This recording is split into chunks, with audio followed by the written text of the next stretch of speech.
সাত সকালে এক যুবকের দেহ উদ্ধার ঘিরে ব্যাপক চাঞ্চল্য নদিয়ার শান্তিপুর সাহেবডাঙ্গা মধ্যপাড়া এলাকায়। নাম হাসি মণ্ডল, বয়স 37। পারিবারিক সূত্রে জানা যায়, প্রতিদিনের মতো গতকাল রাতেও বেরিয়েছিল হাসিম মণ্ডল, কিন্তু তারপর আর বাড়ি ফেরা হলো না। আনুমানিক ভোর 5টা নাগাদ হরিনদী মিদ্যেপাড়া মোড় রাস্তার পাশে মোটরসাইকেল সহ মৃতদেহ চোখে পড়ে কিছু স্থানীয় বাসিন্দার। তারা মৃতদেহ চিনতে পেরে খবর দেয় হাসিম মণ্ডলের বাড়িতে।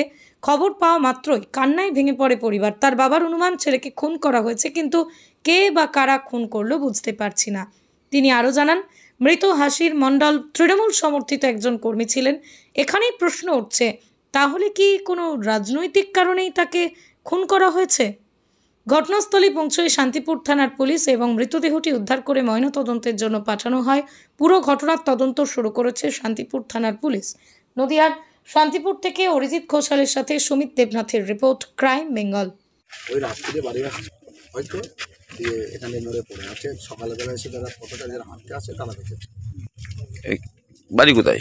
সাথে বয়স কেমন তার? বয়স আনুমানিক 38-39 হবে। কিভাবে মারা গেছে বলে অনুমান করছিল? মনে তো হচ্ছে তো মাথা কেউ মেরে দিয়েছে। গাড়ির ট্যাঙ্কিতে আঘাতের চিহ্ন আছে, মাথায় আঘাতের চিহ্ন আছে। গাড়ি এখানে পড়েছিল? গাড়ি ওখানে হেলানো ছিল, ওই নিম গাছের সাইডে হেলানো ছিল। আচ্ছা, কি নাম যে মারা গেছে? মণ্ডল। বাড়ি কোন পাড়ায়? বাড়ি সাহেবডাঙ্গা, ওটা মধ্যপাড়া না, সাহেবডাঙ্গা মধ্যপাড়া।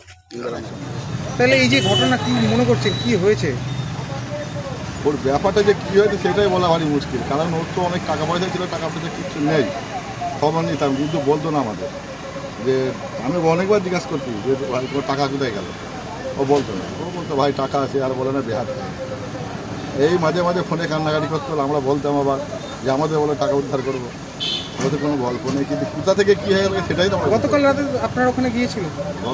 গতকালকে নাই, ওর রুটিনে হচ্ছে সকাল থেকে, যদি সকাল থেকে যায় আমাদের ওখানে তাহলে 2টোর সময় আসে, 2টোয় বাড়ি গিয়ে আবার ঠিক 10টার সময় আবার গিয়ে হাজির হয়।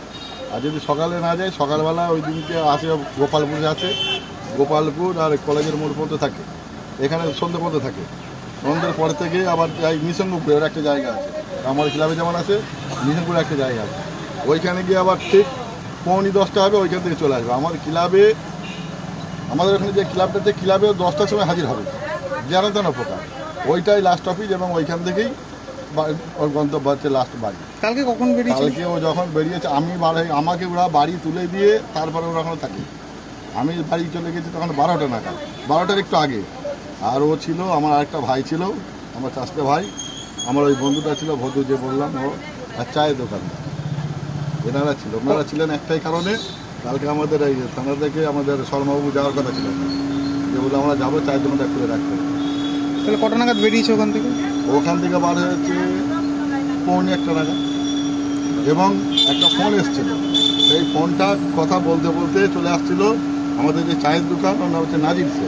ও আবার বলে হাসিম ভাই থাকো, আগে ফোনটা করে নাও, ফোন করার পরে রাত্রে গাড়ি চালিয়ে বলেছে অসুবিধা নেই, রাস্তায় গাড়ি চালাই, আমি যাই কোনো ব্যাপার। মৃতর ভাই একটা দাবি করছে যে জমি সংক্রান্ত কোনো বিবাদ, ব্রিজের জমি, সেক্ষেত্রে হ্যাঁ, ওরা ব্রিজের জমি কিনেছিল, ওরা 3 জন মিলে একটা ব্রিজের জমি ওরা কিনেছিল, তা আগেই কিনেছিল, সেই জমিটা ওরা ব্রিজকে রেখেছিল।